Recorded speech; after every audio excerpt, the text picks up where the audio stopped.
Alright guys, welcome back. This is going to be my video on how I sim my character for dungeons specifically, Mythic Plus specifically, and I'm going to show you how I personally use it to sim my, well I just said it, but we're going to use Mythic Dungeon Tools in this case to sim our character. I know there's an option in Raidbots to do dungeon size, but I personally do not use that option because I found it a little bit too inaccurate. But for me, at least when I sim my stuff, Mythic Dungeon Tools, that version of it, you know, simming it through that has been pretty accurate, and I'll show you how to use it. Now, before we even get started, you'll need two add-ons. It's going to be SimC or Simulation Craft. Now, this is an add-on you can get from CurseForge. At least that's what I use. Whatever it is you use to update your WoW add-ons. I use Simulation Craft. You're going to need this, and you're going to also need Mythic Dungeon Tools, obviously. Now, you're going to open up Mythic Dungeon Tools when you get it, and then you're also going to use SimC. You just type in the box /SimC. Is going to open this box. It's going to copy everything that you have on your character, including the stuff in your bags.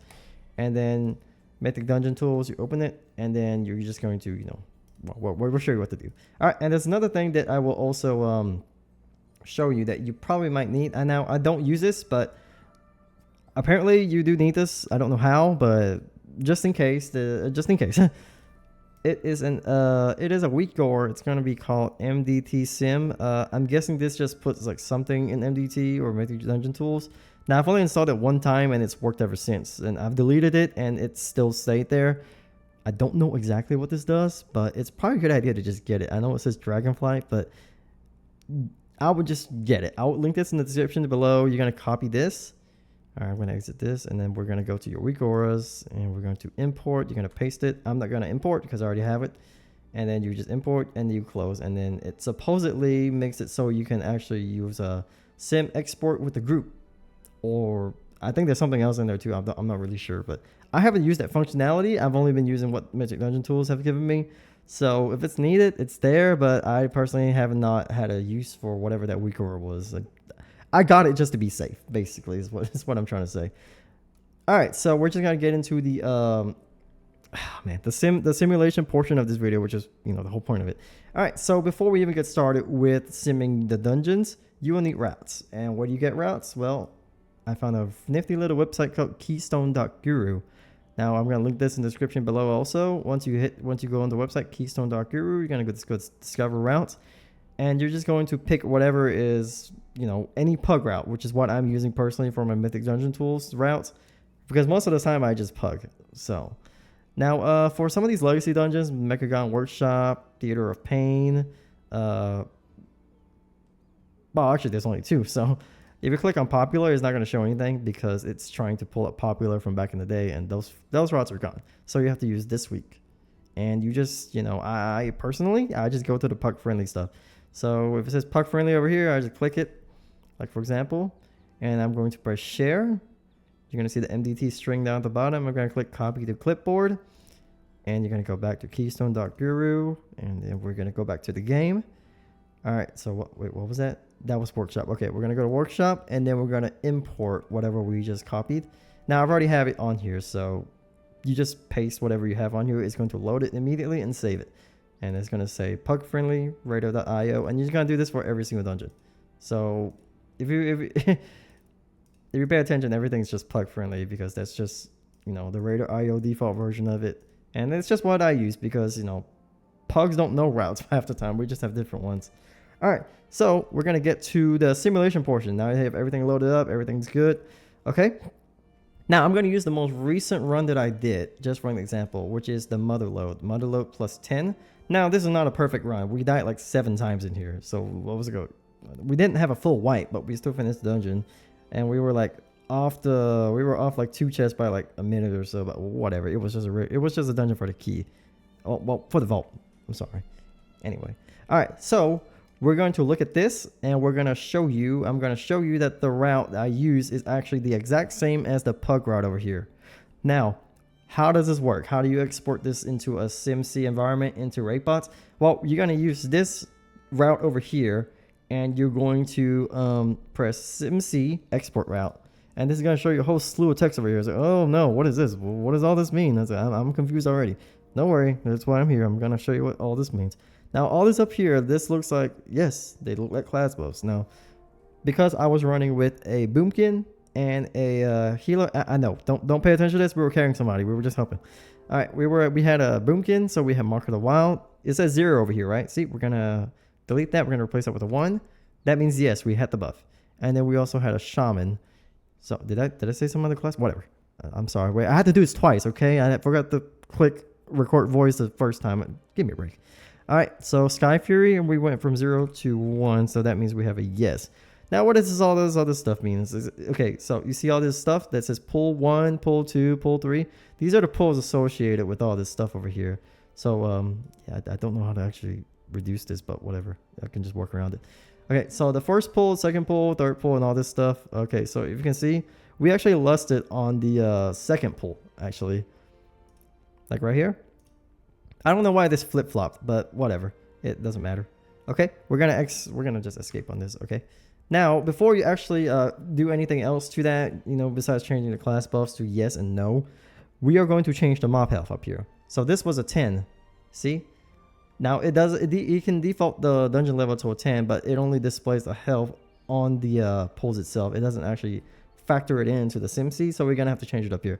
So I'm going to put a chart up here that shows you the scaling values of each key all the way up to like, what was it, a 20? I don't know. It's going to show you. So for a 10, it's going to scale the mob health and damage to 84. All right, we're just going to put 84 on here, and we're just going to make sure it stays that way, because that also applies to all the dungeons besides just Motherlode. So now we go back to the SimC route, and then see, everything got reset, so I got to do this again. So Sky Fury 1, Mark of the Wild 1. Now we lusted on pull 2.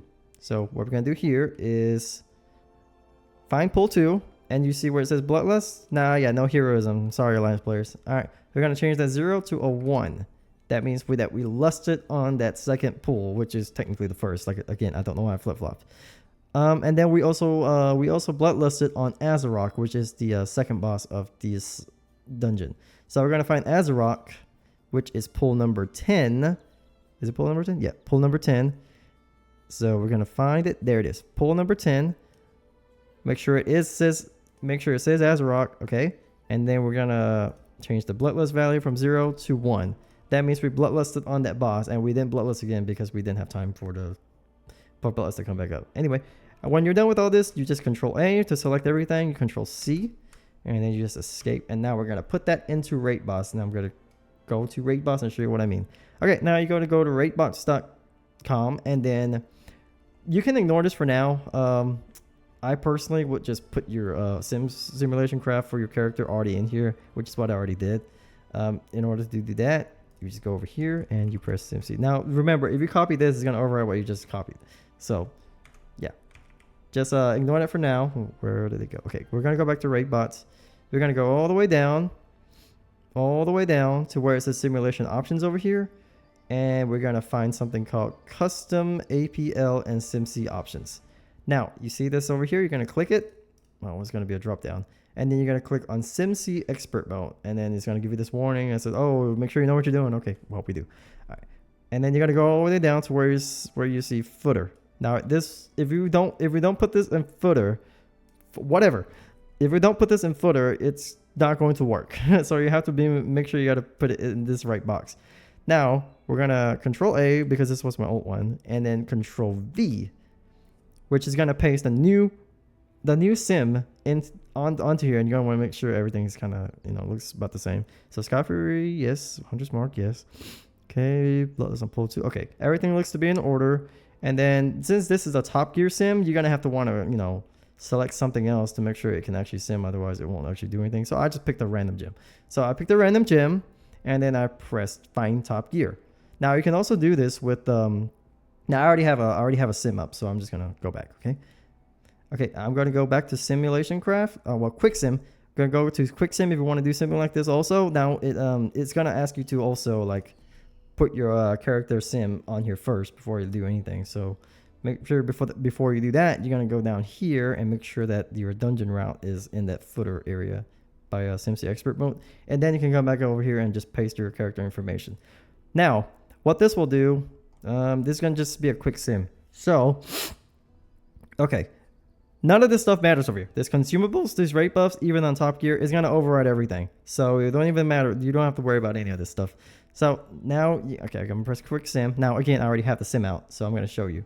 Okay, so for my top gear, okay, this is the sim that it showed me for top gear. Now, it says 3.589 million DPS all for the whole overall dungeon. Now, it's not, obviously, it's not going to tell you the boss damage, which I actually topped on for most bosses. Again, this is accurate to a point because it is kind of accurate. However, it doesn't also, it factors in the fact that it's a smooth, perfect run with no deaths whatsoever. So it's going to use all your best in slot stuff, your flask, your augment rune if you have any of it, your food, your best food for you, and then, you know, your mana oil and stuff like that. It's going to use the best version of everything. I wasn't doing that. I ranked the rank 2 crit flask with an everything stew with verse to give me food with a verse food buff, and then my mana oil was rank 2. So everything I had was a weaker version of, you know, really anything. So it's not going to be perfect. It's not going to be precise. However, this is accurate. This is usually what you expect to do if you don't die, which I did, which I did like twice in this dungeon. And you also have to factor in that other people accidentally pull something in there too, and that can fluctuate your DPS a little bit. All right, and what does it say for quick sim? Pretty much identical. And this is for the exact same dungeon that I ran. Now, this is what I would have done if I didn't die. If I used all the best in slot stuff, if I used everything that I needed to. See, I never used an augment rune, even though the sim said I did. I didn't use alchemical chaos. I used a crit flask. I did have Mark of the Wild. I did have Sky Fury. I did not use the sushi splat. I didn't use the sushi. I used the verse food. So, yeah, this is what it's showing me. Now, if we go back in game, this is what I actually did in that dungeon. I did 3.14, which is like 400k less than what I actually am supposed to do. But again, like I said, I died. that when you die, you lose a lot of DPS because you're not actually damaging anything. I died like once by a peacekeeper, I think. Had to run all the way back. Lost a lot of damage there. I died on the last boss. I didn't get res for like 10 seconds, so that's a lot of boss damage also lost. And I also didn't use the best in slot stuff. So all things considered, 3.14 compared to 3.5 or 3.5, 3.6, whatever it is, that I just showed you is fairly accurate. So this makes sense. Even though I died, it makes total sense. Okay, so what does the dungeon sim say? Well, the dungeon sim say that I did 3.229. This is very, very, very drastically, well, not drastically, it is much lower than what it's lower than what the MDT sim, let's say I do. So this, if you do the dungeon slice, like what I'm showing you right now, this is what it says is absolutely maximum possible for my current gear and all best in slot stuff with the current group I have. Well, this is not exactly the case because we just saw on the top sim for MDT that I have drastically higher potential than what the dungeon slice said. So keep in mind that dungeon slice isn't always going to agree with your dungeon that you are running for your sim. Now, this is a good baseline. Yeah, it is. But if you run a sim that's like for a dungeon such as Theater of Pain or Workshop. Now, these two in particular are two dungeons that are not similar to any of these dungeons. Simply because most people that run these dungeons do a more single target heavy build because of the dungeon density of these mobs. There's not a lot of mob density. It's not a lot of packs. You know, there's really no more than 8 sometimes. And, you know, maybe except the first 2 pulls of Mechagon Workshop. And that's an outlier over here. So these dungeons, they're going to be a little bit lower when it comes to your overall AoE kind of a sim. If you run an AoE build on these dungeons, they are not going to be high for you. If you run a single target build, single target focus build on these dungeons, then it's going to be more accurate. If you know what I'm saying. So yeah, this is how I run all my dungeon sims. Again, you can run dungeon slides if you still want. It's not. I would not say it's super accurate as Mythic Dungeon Tools is if you run it through here. However, it is a good indication of like a default dungeon. Although even in Mythic Dungeon Tools, you can also duplicate something like Dungeon Slice, which is just run a Rookery route. A Rookery route is the most generic dungeon based sim you can run. I think that's what Dungeon Sites actually uses, is the rookery route. So if you run something like the rookery route onto your top gear or anything like that, it's probably going to make more sense. But again, a lot of dungeons, they aren't the same. So you have to make sure that you're running each route with your character and your gear to have a better understanding of what's going on. But yeah, that's all I have for today. I just wanted to show you guys how I sim my character. Yeah, and I'm messing around with marksman because I'm pretty good at survival to the point where I'm just messing around. So yeah, like and subscribe if you enjoyed this video, if it helped you any. And if you have any questions, I'll do my best to help you out with these sims. Yeah, I will catch you guys later. Have a good one.